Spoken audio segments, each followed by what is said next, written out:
سلام ومرحبا بكم. اليوم راح نحضروا مع بعض كيكة بالليمون. نبداو مع بعض بالمقادير. عندي هنا 3 حبات بيض، فصلت الصفار عن البياض، يعني عندي 3 بياض بيض و3 صفار بيض. كأس إلا ربع سكر عادي، عندي كذلك ربع كأس زيت، ربع كأس حليب، عندي كيس خميرة كيميائية أو خميرة الحلويات، وعندي هنايا فرينة حوالي 10 ملاعق.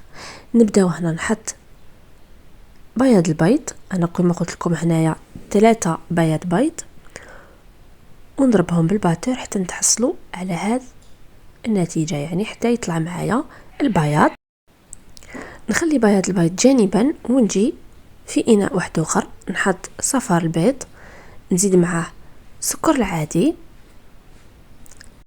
ونخلطهم مع بعض بالباتور ولا بالفوي كما يساعدك، لكن من الأحسن المضرب الكهربائي لأنه راح يسهل عليك العملية.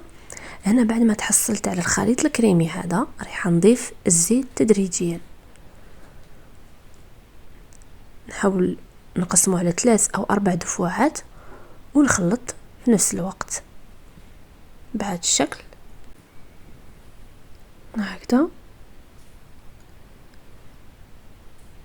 وهنا بعد ما نكمل الزيت راح نضيف الحليب، قلنا 4 كاس حليب، من الأحسن يكون دافي مش بارد.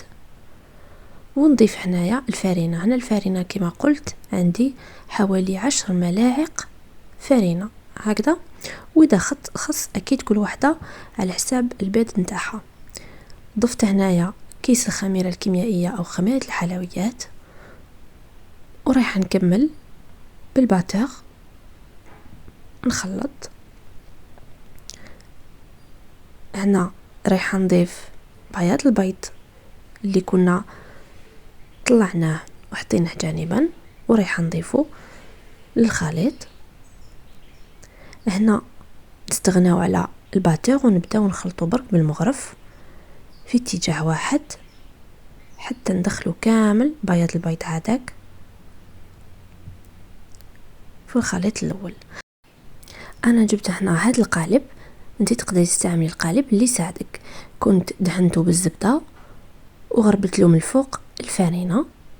نفرغ الخليط نتاعي فيه هكذا، نحاول نخليه متساوي، وندخله للفرن على درجة حرارة 160 درجة حتى يتحمر لي مليح.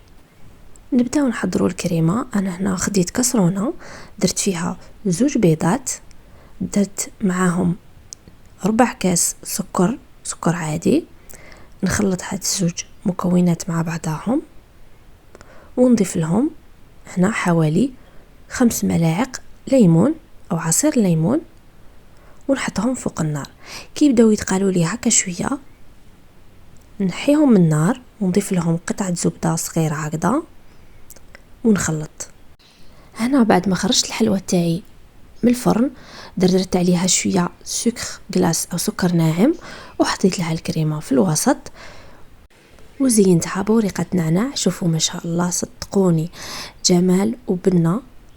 نتمنى تجربوا الوصفة. ما تنسونيش بتعليقاتكم، لايكاتكم، الشير والمشاركة والمتابعة مع الأصدقاء، وإلى اللقاء.